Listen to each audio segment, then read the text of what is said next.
जिंदाबाद जिंदाबाद जिंदाबाद कांग्रेस एकता जिंदाबाद जिंदाबाद जिंदाबाद द्रविडियन एकता जिंदाबाद जिंदाबाद जिंदाबाद अम्बेडकरवाद जिंदाबाद जिंदाबाद जिंदाबाद तो ब्राह्मणवाद हो बर्बाद हो बर्बाद हो बर्बाद तो मनुवाद जातिवाद हो बर्बाद. These historical pictures have come from the Constitution Club of India. The South has given a tremendous knock on the door of Delhi. Periyar's legacy was celebrated in the capital city last Saturday. During this, many books based on Periyar were released. 50 books in English on Periyar were also introduced. On this occasion, Student Federation of Dravidian was also launched. SFD has been started to provide a platform to South Indian students in major universities of the country. During this, student organization of many universities including DU, JNU and Jamia also participated. MPs and office bearers of Tamil Nadu's ruling party DMK also participated in the program. DMK MP Dr. S. Senthil Kumar and MM Abdullah encouraged the students and opposed the attacks on the deprived sections. I want to share some thoughts about the legacy of Tandai Periyar and the relevance of his ideology in the current scenario. Why is an iconoclast, a rationalist, social reformer, the person who broke all the practiced rituals in the name of faith, who died almost 5 decades ago, is still so dear to so many people. Indian socio-economic political structure rooted on caste hegemony, created by Brahminism, which cunningly imposed that Sanskrit language is the mother of the Dravidian race, and the Varnashrama principle taught by it's the basic principle of the Dravidians. Simply, Indian political scenario is divided into two parts. One is a Brahminism and another one is a anti-Brahminism. Brahminism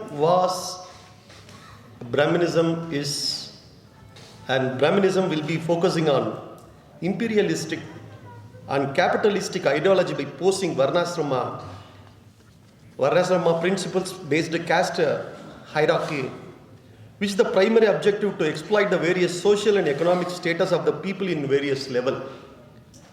Whereas anti-Brahminism is completely opposite, which is the basic principle of Dravidian movement.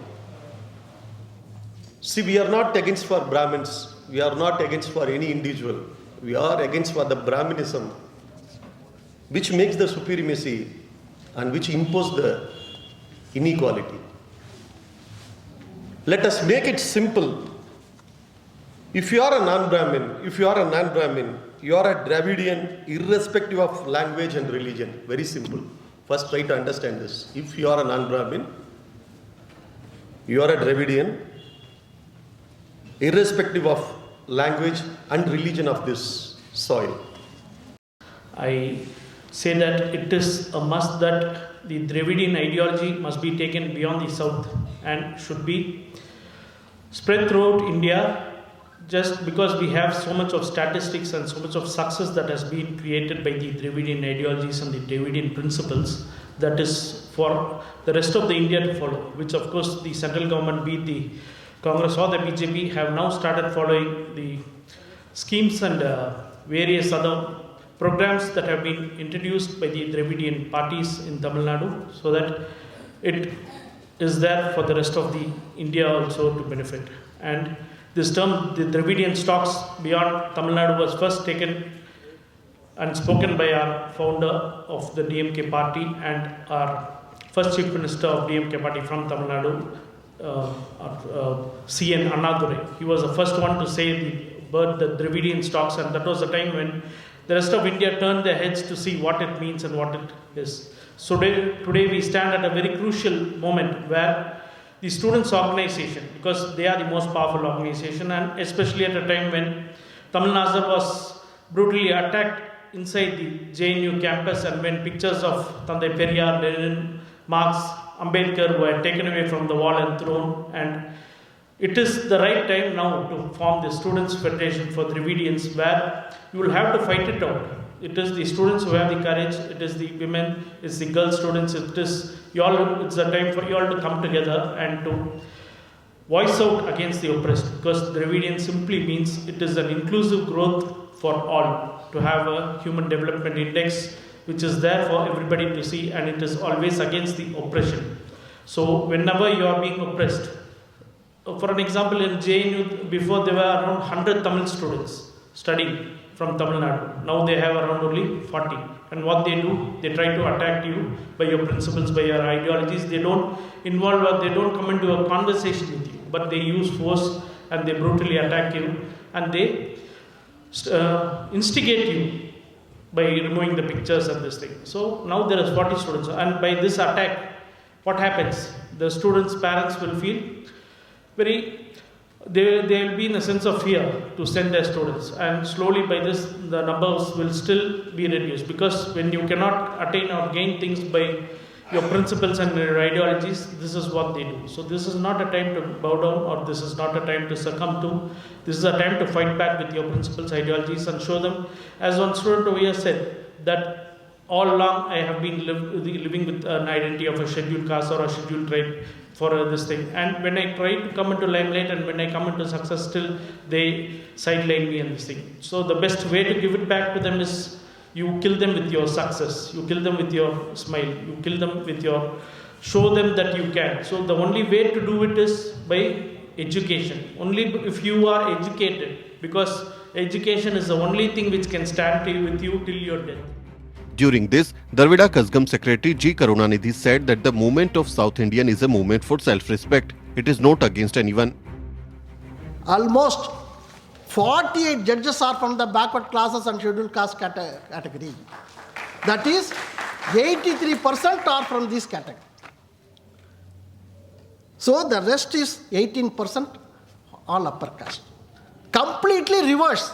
If you compare the all India level of the High Court judges of various courts, Tamil Nadu stands alone in a different way because of the ideology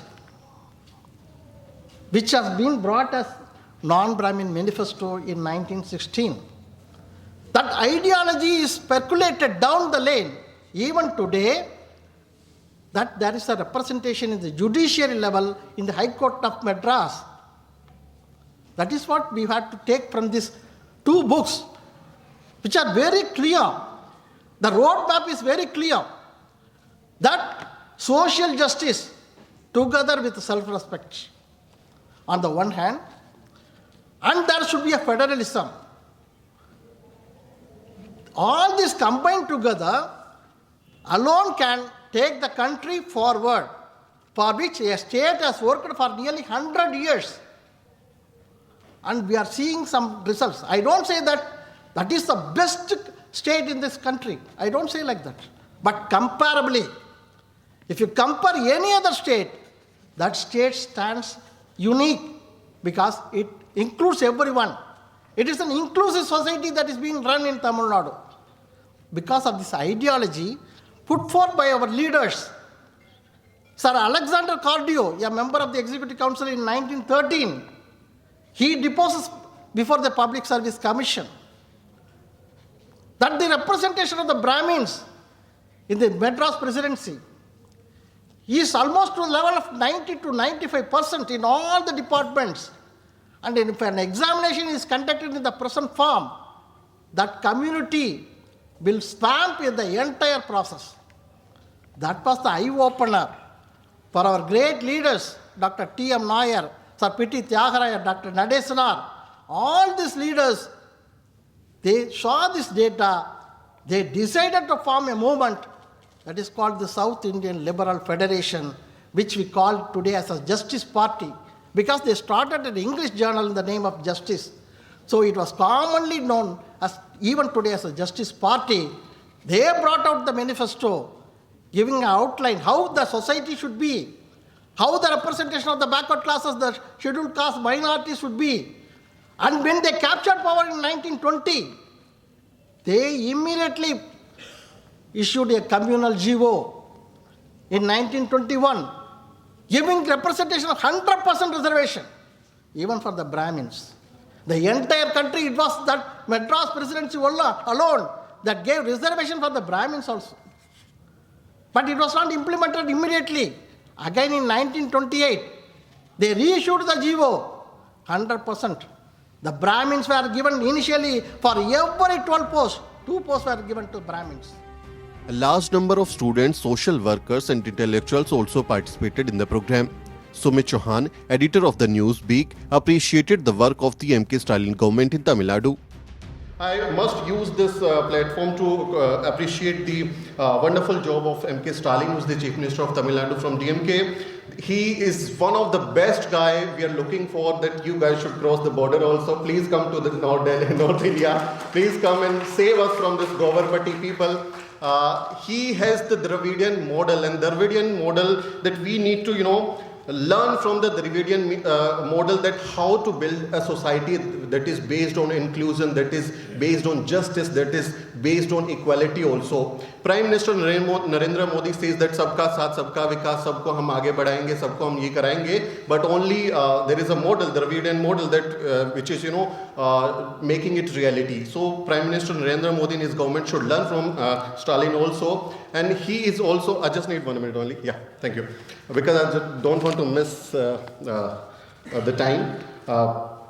On issue of reservation, the EWS and the NEET in medical exams and non-Brahmin priest he was appointing. These are some of the best things which he has done. When I look at his government from North India's perspective, and I see, okay, there is no one from North India who dare to do it, who opposes the EWS reservation, who opposes the NEET, the dominance of these castes in NEET, and who can talk about the non-Brahmin priest in the Hindu religion. So nobody is there in North India, although they are trying to appease the Brahmin people also, upper caste people also, and just diverting themselves from the agenda of Bahujan and the social justice. So we look at very hopefully to the Stalin and his government, that you guys should also come, cross the border, come to New Delhi and save us, because this is the time to save the democracy. If somebody is challenging the Constitution of India and the democracy of India, we have a Dravidian model, we have great people, and we have a legacy of Periyar and his people, those who are in the line to save the democracy and to do really good for the society. And it's not only about the ideas, it is about the reality. Look at the Dravidian model. Periyar is not only a hero of South India, but of the whole of India. He was trying to make our country better, so he should also be seen as a nation builder. The projection of Periyar, the agenda and the propaganda by the so-called fundamentalist people of the India, that Periyar and his legacy is the anti-Hindi movement. They are against Hindi, they are against the nationalism, they are against the patriotism. So that kind of agenda is already there, which is coming to your WhatsApp, your Facebook post, your Twitter, everywhere, which is coming to every day-to-day life in India. But it is not the same. It is not exactly what it means. They are afraid of Periyar actually, because when Periyar raises question mark to the very fundamental of the society, and everything what is happening is not good. It is suffocating to the downtrodden people. It is against their interest. So Periyar is raising a question mark. And when, especially the North India, the Hindi belt, we call it Gobarpatti. Some of people might understand it. They call it Hindi Patti, we call it Gobarpatti, because it is none other than the Gai, Gobar, Gomutra, and they are happy with it only. So they cannot digest Periyar, who raised a very, very strong objection against the idea of Brahminism in India. But yes, we have to give the North Indians the pills to digest Periyar. We'll give them the churan. Churan is a kind of powder which helps you to digest. So we'll give them churan, North Indian, that yes, you need to accept, you need to digest Periyar, because if you are willing to make this nation better, if you are willing to do really good for the society and the country, you have to respect his ideas. You have to respect the nation builder from the Bahujan community, because these are the people who are really doing good for the society. Please share your opinion on this report through comments, and do not forget to subscribe the Newsbeak.